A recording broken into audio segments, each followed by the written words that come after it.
Hello friends, welcome to BK24 study zone. इस video में हम बात करेंगे फरवरी 2019 के टॉप 50 करंट अफेयर्स क्वेश्चन के बारे में। ये करंट अफेयर्स क्वेश्चन आपके सभी एग्जाम के लिए काफ़ी ज़्यादा इंपॉर्टेंट होंगे।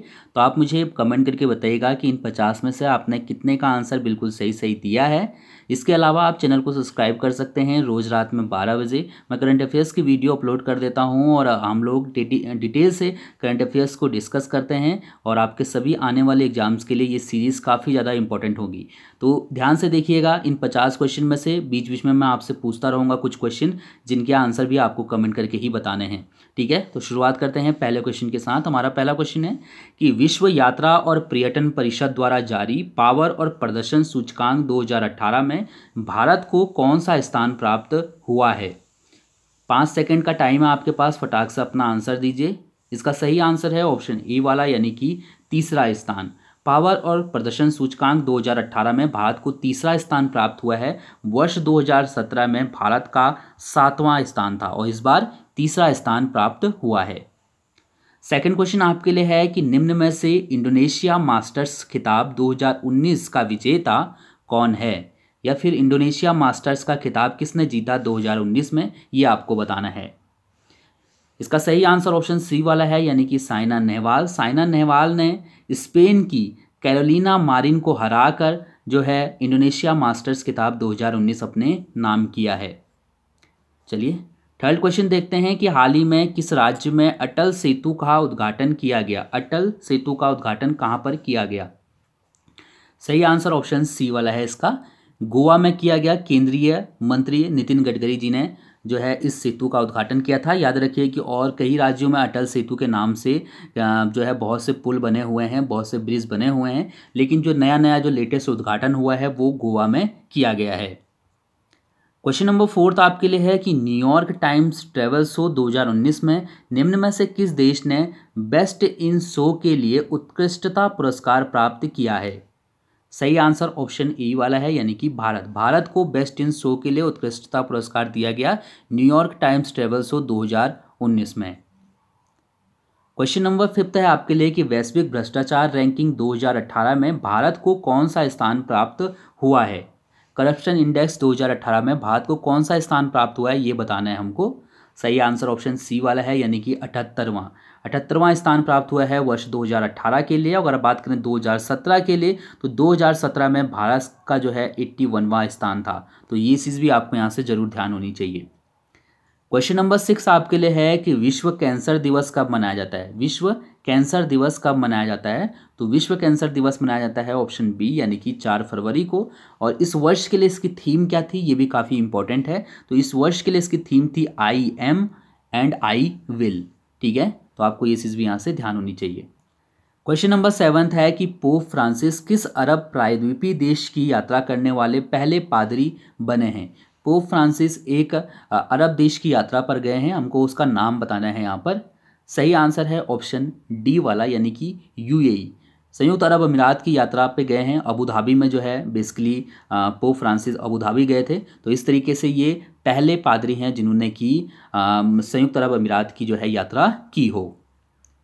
क्वेश्चन नंबर 8वां है हमारा कि निम्न में से किसे एनसीसी का महानिदेशक नियुक्त किया गया है। एनसीसी का महानिदेशक किसे नियुक्त किया गया है। सही आंसर ऑप्शन बी वाला है, यानी कि राजीव चोपड़ा को। राजीव चोपड़ा एनसीसी के नए महानिदेशक बनाए गए हैं।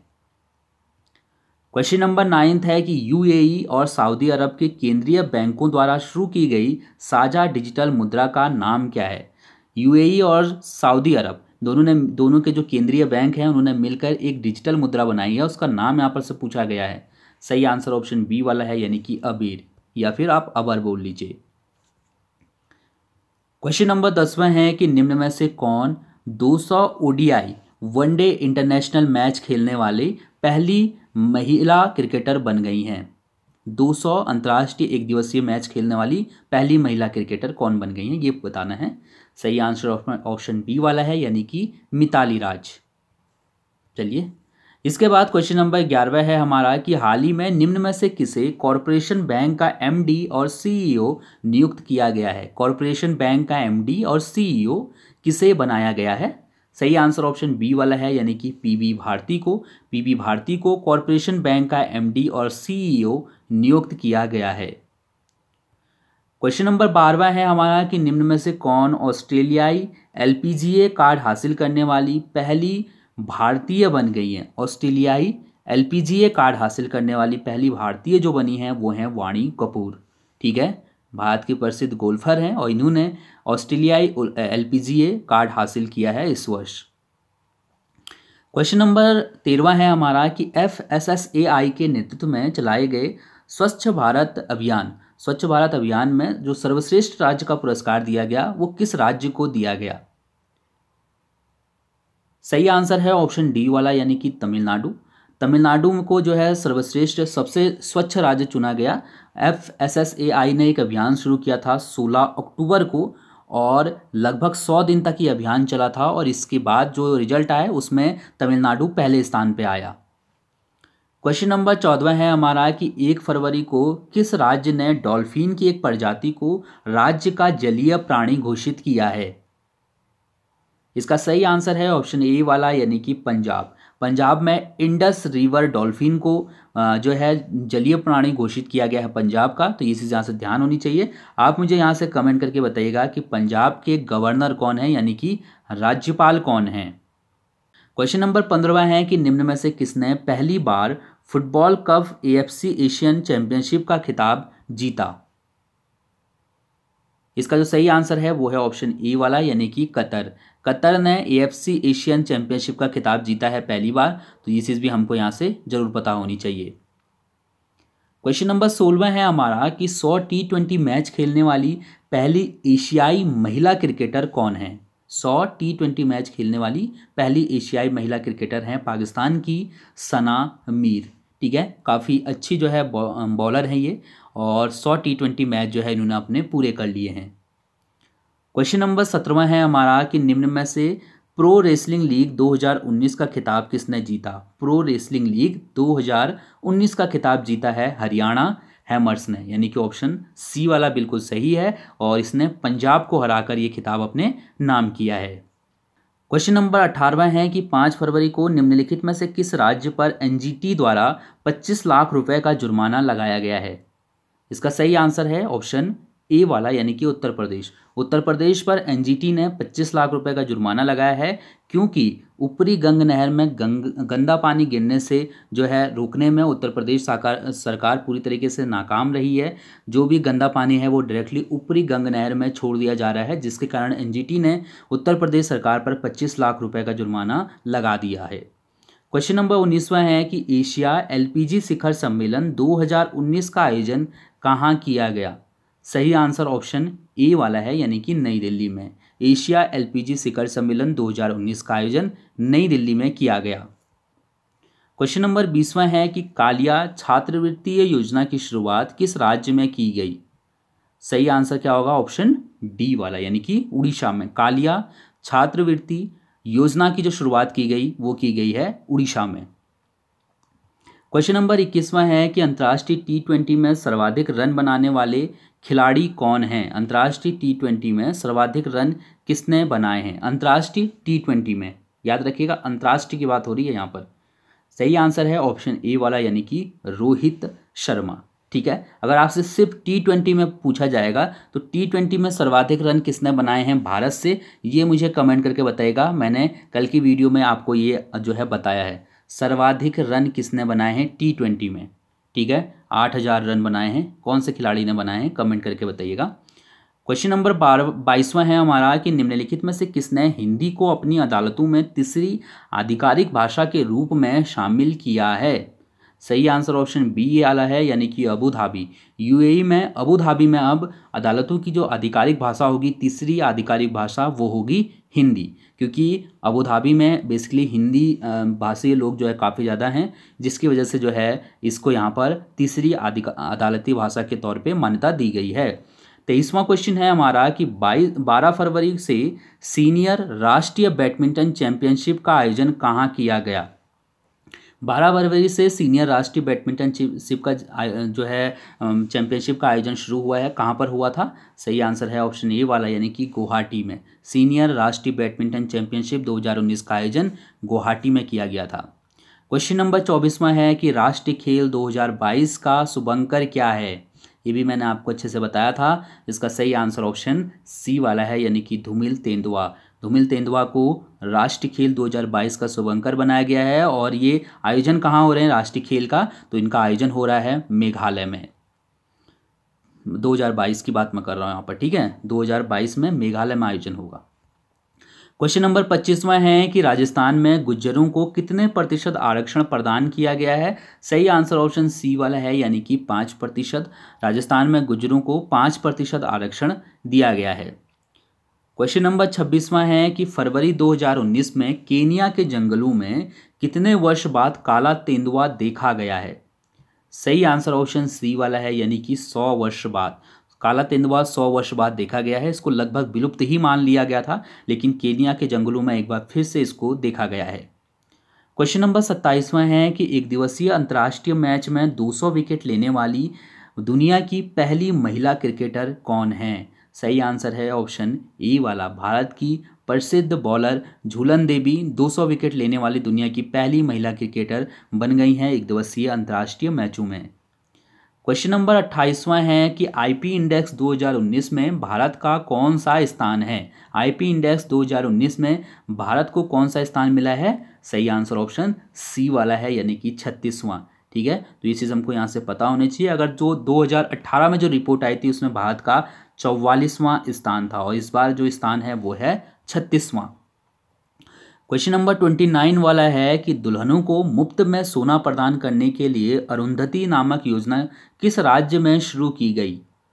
सही आंसर ऑप्शन ए बी वाला है, यानी कि असम। असम में जो भी दुल्हन होंगी, जो जिन लोगों की नई शादी होगी, तो दुल्हन होंगी, उनको 1 तोला मुफ्त सोना दिया जाएगा सरकार की तरफ से। तो ये चीज़ याद रखिएगा, इंपॉर्टेंट क्वेश्चन है ये भी एग्जाम के लिए। क्वेश्चन नंबर 30वां है हमारा कि निम्न में से किस देश ने 4 या उससे अधिक बच्चों की मां को आयकर से छूट देने की घोषणा की है? सही आंसर ऑप्शन सी वाला है, यानी कि हंगरी। हंगरी में जो भी महिलाएं जिनके 4 बच्चे या फिर उससे अधिक होंगे उनको आयकर नहीं देना पड़ेगा। और बेसिकली ये फैसला इस वजह से लिया गया है क्योंकि हंगरी में जनसंख्या लगातार कम हो रही है और बाहर के जो लोग हैं वो उनकी संख्या यहाँ पर बढ़ती जा रही है। तो एक तरीके से कह सकते हैं कि गवर्नमेंट ने एक योजना चलाई है जिसमें कि कह सकते हैं कि 4 या फिर उससे अधिक जो 4 या उससे अधिक बच्चों की जो माँ होंगी उनसे किसी भी तरीके का टैक्स नहीं लिया जाएगा, इनकम टैक्स। ठीक है। क्वेश्चन नंबर 31वां है कि सारथी संदेश वाहनी नामक योजना का संबंध किस राज्य से है? सारथी संदेश वाहनी, सही आंसर ऑप्शन बी वाला है, यानी कि उत्तर प्रदेश। सारथी संदेश वाहनी नामक योजना का जो संबंध है वो है उत्तर प्रदेश से। परिवार नियोजन के लिए जो है लोगों को जागरूक करने के लिए इस योजना को यहाँ पर शुरू किया गया है। क्वेश्चन नंबर 32वां है कि भारतीय सेना द्वारा किस शहर में वार्षिक एक्सरसाइज तोपची का आयोजन किया गया? सही आंसर ऑप्शन सी वाला है, यानी कि नासिक में। तोपची एक्सरसाइज जो कि एक वार्षिक एक्सरसाइज है भारतीय सेना की, और इसमें जो है 12 फरवरी को इसका आयोजन किया गया था। जो भारतीय सेना के जो शस्त्र वगैरह हैं उनका प्रदर्शन भी इस एक्सरसाइज के माध्यम से किया गया था। कहाँ पर? नासिक में। क्वेश्चन नंबर 33 वाला है कि 5वें अंतर्राष्ट्रीय बांध सुरक्षा सम्मेलन 2019 का आयोजन किस शहर में किया गया? सही आंसर ऑप्शन ए वाला है, यानी कि भुवनेश्वर में। 5वें अंतर्राष्ट्रीय बांध सुरक्षा सम्मेलन 2019 का आयोजन भुवनेश्वर में किया गया। क्वेश्चन नंबर 34 वाला है कि निम्नलिखित में से किस राज्य में क्राइंग स्नेक नामक सांप की एक नई प्रजाति खोजी गई है? ये भी one of the most question है। इसका सही आंसर ऑप्शन डी वाला है, यानी कि अरुणाचल प्रदेश में। अरुणाचल प्रदेश में सांप की एक नई प्रजाति खोजी गई है जिसका नाम है क्राइंग स्नेक। इसके बाद क्वेश्चन नंबर 35 वाला है हमारे पास कि निम्नलिखित में से किस राज्य ने 2 नए जिलों के गठन की घोषणा की है? 2 नए जिलों के गठन की जो हाल ही में घोषणा की गई है वो की गई है तेलंगाना सरकार की तरफ से। यहाँ पर अब 2 नए राज्य होंगे जिसमें से एक तो हो जाएगा ये मुलुगु और दूसरा है नारायणपेटा। ठीक है, यहाँ पर से मैं लिख देता हूँ नारायणपेटा। ठीक है, तो ये 2 नए राज्य होंगे जिनकी स्थापना की जाएगी तेलंगाना में। इससे पहले तेलंगाना में कुल 31 जिले थे, अब 2 राज्य और जुड़ गए, 2 जिले और जुड़ गए, तो अब जो हो गए तो टोटल वो हो गए 33 जिले। ये चीज़ यहाँ से ध्यान होनी चाहिए। इसके बाद क्वेश्चन नंबर 36 वाला है कि निम्नलिखित में से किस राज्य ने संस्कृत को द्वितीय राजभाषा के रूप में घोषित किया है? सही आंसर ऑप्शन सी वाला है या हिमाचल प्रदेश। हिमाचल प्रदेश में संस्कृत को द्वितीय राजभाषा के रूप में घोषित किया गया है। उत्तराखंड की भी द्वितीय राजभाषा संस्कृत है, ये भी ध्यान रखिएगा। क्वेश्चन नंबर 37 है एरो इंडिया 2019 का आयोजन कहाँ किया गया? सिंपल ही है ये, एरो इंडिया 2019 का आयोजन किया गया बेंगलुरु में। क्वेश्चन नंबर 38 वाला है कि किस नगर निगम के द्वारा स्वच्छता उत्कृष्टता पुरस्कार 2019 जीता गया? सही आंसर ऑप्शन सी वाला है, यानी कि रायगढ़ नगर निगम। दूसरा जो था वो था अंबिकापुर, और तीसरा जो था वो था कुंभकोणम। ठीक है, तो ये चीज़ यहाँ से ध्यान रखिएगा। पहले स्थान पे रायगढ़, दूसरे स्थान पे अंबिकापुर और तीसरे स्थान पे था कुंभकोणम। तो ये चीज़ हमको यहाँ से पता होनी चाहिए। क्वेश्चन नंबर 39 वाला है कि किस देश के वैज्ञानिकों ने बिना जीपीएस के चलने वाला रोबोट विकसित किया है? सही आंसर ऑप्शन डी वाला है, यानी कि फ्रांस में एक रोबोट विकसित किया गया है जो कि बिना जीपीएस के चलेगा। बेसिकली इसको जो है चींटियों से इंस्पायर होकर बनाया गया है। जिस तरीके से चींटियां जो हैं एक के पीछे एक रेगिस्तान में कई मील तक चली जाती हैं, उसी तरीके से ये भी उसी प्रणाली पे काम करेगा। क्वेश्चन नंबर 40 वाला है हमारा कि प्रधानमंत्री मोदी द्वारा उत्तर प्रदेश के किस जिले में प्रथम डीजल से इलेक्ट्रिक परिवर्तित लोकोमोटिव इंजन को हरी झंडी दी गई? सही आंसर ऑप्शन ए वाला है, यानी कि वाराणसी में जो डीजल इंजन से परिवर्तित करके इलेक्ट्रिक इंजन बनाया गया था, रेल इंजन, उसको जो है हरी झंडी दी हमारे प्रधानमंत्री नरेंद्र मोदी जी ने वाराणसी में। क्वेश्चन नंबर 41 वाला है कि सुप्रीम कोर्ट द्वारा किस राज्य सेवा नियम 1995 के नियम 5A को रद्द कर दिया गया है? ये तो मैं आपको 2 बार ऑलरेडी पहले भी बता चुका हूँ। इसका सही आंसर ऑप्शन ए वाला है, यानी कि बिहार में 5A को रद्द कर दिया गया है। 42 वाला है कि बीसीसीआई के पहले लोकपाल कौन हैं? इंपॉर्टेंट क्वेश्चन है। सही आंसर ऑप्शन डी वाला है, डीके जैन बीसीसीआई के पहले लोकपाल हैं। इसी यहाँ से ध्यान रखिएगा। क्वेश्चन नंबर 43 वाला है कि हाल ही में किस देश के राष्ट्रपति ने 1 वर्ष का राष्ट्रीय आपातकाल घोषित किया है? 1 वर्ष का राष्ट्रीय आपातकाल घोषित किया गया है सूडान में। ठीक है, सूडान के जो राष्ट्रपति हैं उमर अल बशीर, उन्होंने 1 साल का यहाँ पर जो है राष्ट्रीय आपातकाल लगा दिया गया है। बेसिकली यहाँ पर राजनीतिक संकट चल रहा है, जिसकी वजह से ये आपातकाल लगाया गया है। 44 वाला है कि निम्नलिखित में से किस देश में दुनिया की सबसे बड़ी मधुमक्खी 1981 के बाद पहली बार देखी गई है? दुनिया की सबसे बड़ी मधुमक्खी देखी गई है, कहाँ देखी गई है? सही आंसर ऑप्शन ए वाला है, यानी कि इंडोनेशिया में 1981 में लास्ट बार देखा गया था, और ये भी लगभग विलुप्ति के कगार पे थी, और इसको लगभग विलुप्त घोषित करने ही वाले थे कि ये एक बार फिर से देखी गई है इंडोनेशिया में। इसी यहाँ से ध्यान रखिएगा। इसके बाद क्वेश्चन नंबर 45 वाला है कि 1 माह तक चलने वाले फेस्टिवल ऑफ इंडिया का आयोजन किस देश में किया गया? सही आंसर ऑप्शन बी वाला है, यानी कि नेपाल में फेस्टिवल ऑफ इंडिया का आयोजन किया गया है। 1 महीने तक जो है चलेगा ये, और बेसिकली इसका जो मेन उद्देश्य है वो ये है कि नेपाल और भारत के बीच में जो मधुर संबंध रहे हैं उनके बारे में यहाँ के यानी कि नेपाल के नागरिकों को जानकारी दी जाए। 46 वाला है कि दुनिया की पहली महिला AI यानी कि आर्टिफिशियल इंटेलिजेंस न्यूज एंकर का अनावरण किस देश ने किया? सही आंसर है ऑप्शन डी वाला, यानी कि चीन में पहली महिला AI न्यूज एंकर का अनावरण किया गया है। आप मुझे कमेंट करके बताएंगे कि इस महिला न्यूज एंकर का नाम क्या है। इस आर्टिफिशियल इंटेलिजेंस वाली जो महिला न्यूज एंकर है इसका नाम क्या है, ये मुझे बताइएगा। क्वेश्चन नंबर 47 है कि एशियन हॉकी फेडरेशन द्वारा निम्न में से किसे प्लेयर ऑफ द ईयर घोषित किया गया है? सही आंसर ऑप्शन ए वाला है, यानी कि मनप्रीत सिंह को। मनप्रीत सिंह का काफ़ी अच्छा रिकॉर्ड रहा है वर्ष 2018 में, जिसकी वजह से इनको प्लेयर ऑफ द ईयर घोषित किया गया है।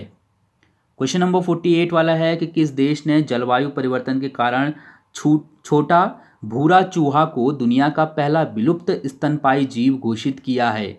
सही आंसर है ऑप्शन सी वाला, यानी कि ऑस्ट्रेलिया ने छोटा भूरा चूहा जो कि ब्रेम्बल केई मेलोमाइस प्रजाति का चूहा है, इसको जो है विलुप्त स्तनपायी घोषित किया है। ये ऑस्ट्रेलिया का कहना है कि ये पहला विलुप्त स्तनपायी है। ठीक है, याद रखिएगा, ये भी काफ़ी इंपॉर्टेंट है एग्जाम के लिए।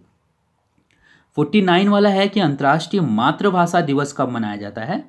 सही आंसर ऑप्शन बी वाला है, यानी कि 21 फरवरी को अंतर्राष्ट्रीय मातृभाषा दिवस मनाया जाता है हर साल 21 फरवरी को। क्वेश्चन नंबर 50वां है हमारा कि किस राज्य में स्थानीय निकाय चुनाव के लिए न्यूनतम शैक्षणिक योग्यता की जो सीमा है उसको समाप्त कर दिया गया है। अब आपको पंचायत चुनाव वगैरह लड़ने के लिए, या फिर आप मेयर या फिर सभासद या फिर प्रधान सरपंच का चुनाव लड़ने के लिए आपको न्यूनतम शैक्षणिक योग्यता की जरूरत नहीं है। तो इसका सही आंसर ऑप्शन बी वाला है, राजस्थान में ऐसा किया गया है। अगर आप अनपढ़ भी हैं तो भी आप मेयर से लेकर सरपंच, प्रधान सभी कुछ बन सकते हैं।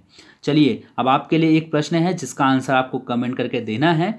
ये प्रश्न है कि भारत का पहला जिला कूलिंग सिस्टम कहाँ बनाया जाएगा।